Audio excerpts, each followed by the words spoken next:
안녕하십니까. 8월 7일 낮 김경국TV 시작하겠습니다.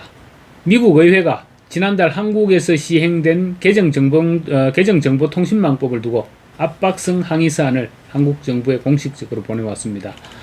이들은 김종철 방송미디어통신위원장을 수신자로 한 서한을 통해 한국의 정보통신망법이 미국 기업과 미국 시민의 표현의 자유를 침해할 수 있다고 공식적으로 문제를 제기했습니다. 지난달 7일 시행된 정통망법은 네이버, 카카오, 구글, 메타, X 등 플랫폼 사업자에게 허위 및 조작 정보에 대한 삭제와 차단 의무를 부과하는 내용과 벌칙 조항이 담겨 있습니다. 정통망법은 지난해 국회를 통과한 때부터 미 국무가 여러 차례에 걸쳐서 디지털 서비스의 불필요한 장벽이라며 중대한 우려라는 의견을 표명해왔고, 이번에는 공화당 하원 의원들이 한국 정부에 보내는 서한 형식으로 압박에 나선 것입니다. 서한은 최근 대한민국은 정보통신망법을 개정하여 법원이 허위 또는 조작된 정보를 유포한 언론사와 소셜미디어 이용자를 처벌하고 주장된 피해액의 최대 5배에 달하는 손해배상을 명령할 수 있는 전례 없는 권한을 부여했다고 문제를 제기했습니다. 그러면서 이 개정안은 온라인 발언과 표현의 자유에 중대한 위협이 되며 한국미디어통신위원회가 헌법상 보호되는 권리를 행사한 미국 기업과 그 이용자들을 처벌할 수 있도록 허용하게 된다면서, 이에 우리는 한국의 최근 정보통신망법 개정에 깊은 우려를 표하며 이 법이 미국인의 온라인 표현을 검열하는 데 사용될 가능성에 대해 공식적으로 문제를 제기한다라고 밝혔습니다. 미국 하원 의원들은 이어서 이 법이 허위 정보를 정의하지도 않았고 어떻게 집행될 수 있는지 또는 실제로 어떻게 집행될 것인지에 대한 구체적인 내용도 제시하지 않고 있다라고 지적했습니다. 그러면서 법의 적용 범위가 모호하고 명확하지 않다는 점은 그것이 정치적으로 달갑지 않은 의견을 검열하는 데 이용될 수 있다는 우려를 낳는다면서 표현의 자유와 온라인 표현 전반의 위축 효과를 가져올 수 있다라고 지적했습니다. 이들은 거대 플랫폼 사업자에게 불법 및 허위 정보 삭제 등 법적 의무를 지운 정통망법이 유럽연합의 디지털 서비스법 DSA를 벤치마킹했다는 점을 거론하면서 한국이 EU의 전체를 밟고 있는 것으로 보인다라고도 말했습니다. 서한은 특히 보도에 따르면 이 법은 유튜버와 같은 미국 소유 플랫폼에서의 허위 및 조작 정보 확산 문제를 해결하기 위해서 설계되었다. 이 개정안은 사실상 미국 기업들을 겨냥한 것으로 보인다라고도 지적했습니다.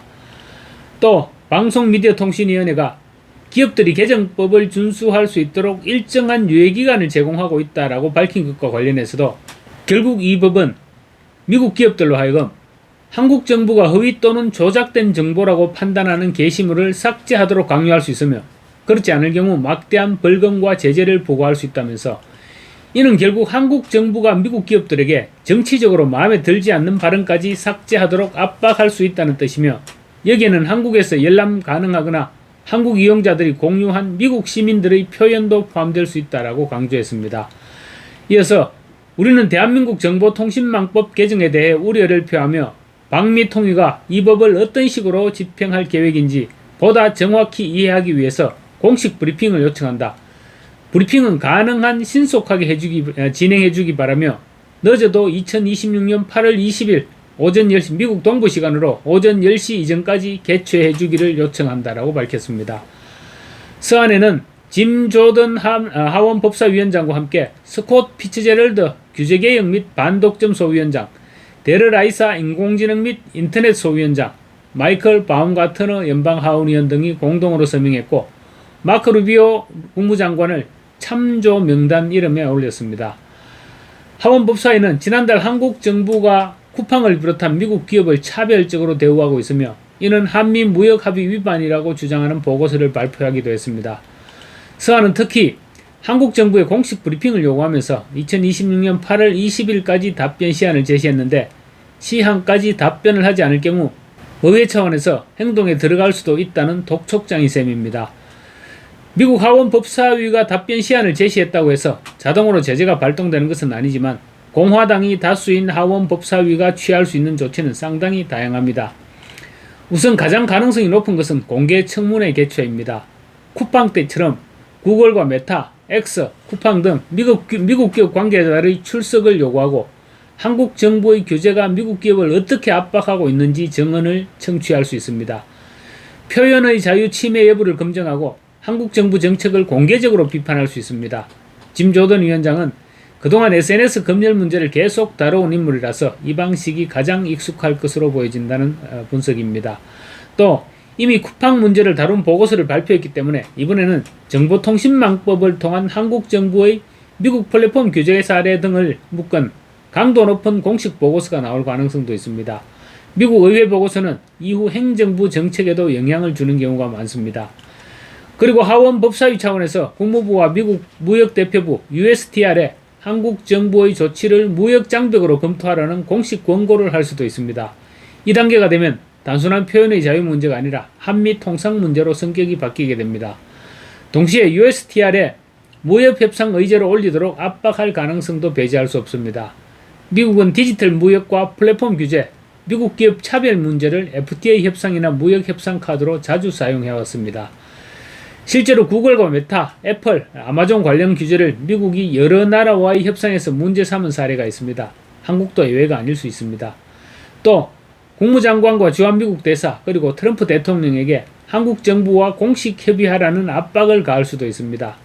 이 경우 새로 부임한 미셸 박스틸 주한미국 대사의 역할도 커질 가능성이 있습니다. 그리고 미국은 매년 국가별 무역 장벽 보고서와 디지털 무역 보고서 등을 작성하는데 의회가 문제를 제기하면 한국 사례가 더 비중 있게 다뤄질 수도 있습니다. 가장 강력한 조치는 가능성은 상대적으로 낮지만 미국 기업을 해외 검열로부터 보호하는 새로운 법안을 발의할 수도 있다는 것입니다. 하원 법사위는 이미 유럽연합의 디지털 서비스법과 브라질 검열 문제를 계기로 여러 입법 논의를 진행해왔습니다. 비자 제한을 비롯한 제재로 연결될 수도 있습니다. 의회가 비자를 취소하거나 입국을 금지시킬 권한은 없지만 국무부와 재무부에 특정 외국 공무원에 대한 제재를 권고하거나 관련 법안을 추진할 수는 있습니다. 실제로 미국은 유럽연합의 디지털 서비스법과 관련해서 핵심 설계자인 티에리 브르통 전 EU 집행위원을 비롯한 5명에 대해서 미국 비자 발급을 금지하기도 했습니다. 다만 현재 단계에서 한국 공무원에 대한 제재 가능성까지 거론할 단계는 아니지만 가장 현실적인 시나리오로는 답변 요구를 거부할 경우 청문회를 개최하고 또 추가 보고서를 채택하면서 국무부와 USTR을 압박해서 통상 현안화시켜 나가는 수순으로 진행될 가능성이 가장 높다는 분석입니다. 특히 이번 서한의 수신자가 방송미디어통신위원장이고 참조에 미국 국무부 장관 마코 루비오가 포함되어 있다는 점은 이 사안을 단순한 의회 차원의 관심을 넘어서 행정부와 공유하는 관심사안으로 다루고 있음을 보여주는 신호로 해석할 수도 있습니다.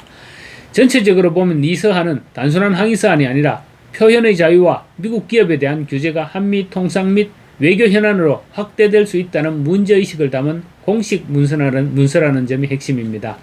그래서 종합적으로 볼 때 미국 의회가 한국 정부의 답변 내용에 따라서 청문회나 통상 문제로 이어질 가능성이 높다는 것입니다.